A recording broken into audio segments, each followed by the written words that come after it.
আমাদের এগ্রো প্রজেক্টে কিছু এক্সোটিক আপডেট আছে। তো আমাদের ফিশ রিলেটেড আপডেটগুলো আগে তোমাদের প্রথমে দিয়ে দিই। আমাদের যে মাছগুলো আছে ওগুলোর মধ্যে ব্লু গ্যালাক্সির কিন্তু হিউজ পরিমাণে বেবি হয়েছে, তো ওইগুলোকে আলাদা সেপারেশন রাখছিলাম। আর সবগুলা মাছ যেহেতু এখন একটা ফুললি অ্যাডাল্ট সাইজের হয়ে গেছে, তাই এগুলোকে আবার আমরা বড় ট্যাঙ্কে শিফট করে দিছি। পাশাপাশি আমাদের যে জ্যাব্রা ফিশগুলো আনছিলাম ওইগুলো কিন্তু একবারে মিনি ফ্রাই আনছিলাম বলতে গেলে, তো ওইগুলো এখন মিডিয়াম সাইজের হয়ে গেছে আর আশা করি 2-3 মাসের মধ্যে ফুললি অ্যাডাল্ট হয়ে যাবে। তো আমাদের জ্যাব্রা ফিশগুলোকে আপাতত আমরা আমাদের যে গাপ্পি ফিশগুলো আছে ওগুলোর সাথেই কিন্তু রাখছি।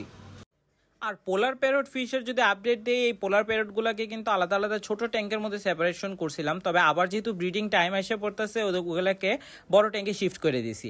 আর এগুলো ছিল আমাদের আগের ব্যাচের যে বাচ্চাগুলো, ওইগুলো কিন্তু অনেক ছোট ছিল। এখন মাইক্রোয়াম খাওয়ানোর কারণে দেখো অনেক অল্প সময়ে 1 সপ্তাহের ব্যবধানেই কিন্তু ভালো সাইজের বড় হয়ে গেছে। আর কিছুদিন পরে নিজে নিজে খাওয়া আশা করি শিখে যাবে। তো এই ছিল মাছের আপডেট। মাছের সবগুলো আপডেটই কিন্তু তোমাদেরকে দেওয়া হয়ে গেছে। তো এবার লরিকেট যেই পাখিগুলো আছে আমাদের, ওই পাখিগুলোর আপডেট দিতেছি।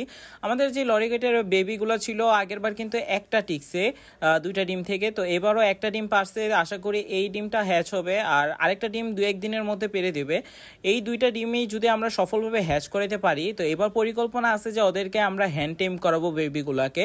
তো সবাই দোয়া করো যাতে সুন্দর মতো আমাদের এইবারের যে ব্যাচের বাচ্চাগুলো আছে সার্ভাইভ করে। আর ওদের হেলথ ভালো রাখার জন্য ফল ফ্রুট দিতেছি, আপেল দিতেছি, আম দিতেছি, পাশাপাশি যে নেক্টর খাবারটা আছে পেটস লাইফের ওইটা দিতেছি। তো এই পেটস লাইফের নেক্টর খাবারটা খেয়ে কিন্তু আমাদের আগের যে বাচ্চাটা ছিল যেটা সার্ভাইভ করছে ওইটা কিন্তু মাশাআল্লাহ অনেক বড় হয়ে গেছে।